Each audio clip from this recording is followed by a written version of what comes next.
آج کل لوگ علماء اور حفاظ کرام کو گالیاں دیتے ہیں، جس کی بنیادی وجہ ان کے دینی معاملات یعنی ان کے عبادات، شرعی لباس، داڑھی پگڑی وغیرہ نہیں، بلکہ ان کے دنیاوی معاملات ہوتے ہیں، یعنی ان کا کاروباری لین دین، سیاسی معاملات، رشتہ داریاں، والدین سے بدسلوکی وغیرہ۔ تو کیا ایسی صورت میں علماء پر تنقید، اعتراض یا برا بھلا کہنے میں گناہ یا ایمان میں فرق آنے کا اندیشہ ہے یا نہیں؟ علم اللہ تعالیٰ کی صفت ہے، اور اللہ تعالیٰ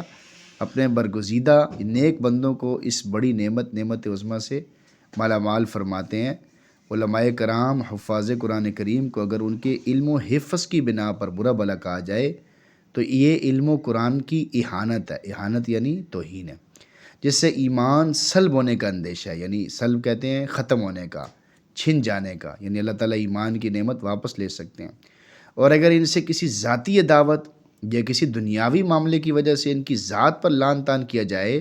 تو اس میں علم کی اہانت کا پہلو تو نہیں ہوگا، لیکن بغض و عداوت، بدگمانی چاہے کسی بھی مسلمان سے ہو گناہ ہے۔ مومن کی صفات یہ ہیں، وہ لعن طعن کرنے والا، برا بھلا کہنے والا نہیں ہوتا۔ نیز جب کسی عالم دین یا حافظ قرآن سے کوئی ذاتی عداوت ہوتی ہے یا اس کے ساتھ کوئی بھی دنیاوی معاملہ ہو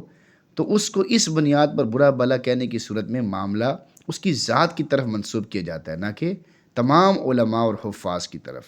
تاہم ہمارے معاشرے میں اس کا خیال نہیں رکھا جاتا، بلکہ ایک عالم کی کسی غلطی لغزش کو بنیاد بنا کر پورے علماء کے طبقے کو برا بھلا کہا جاتا ہے،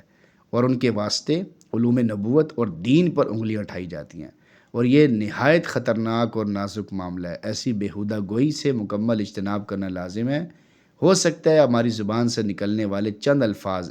ایمان سے محروم ہونے کا باعث بن جائیں، یعنی ایمان سے ہمیں محروم کرا دیں۔ تو اس میں یہ بات ہے کہ اس کا یعنی اس کو نام لے کر اس کو الگ سے یہ بات کہی جائے، بھائی آپ نے یہ بات ٹھیک نہیں، اس میں علم کا پہلو نہ لایا جائے، ایک بات۔ دوسری بات یہ ہے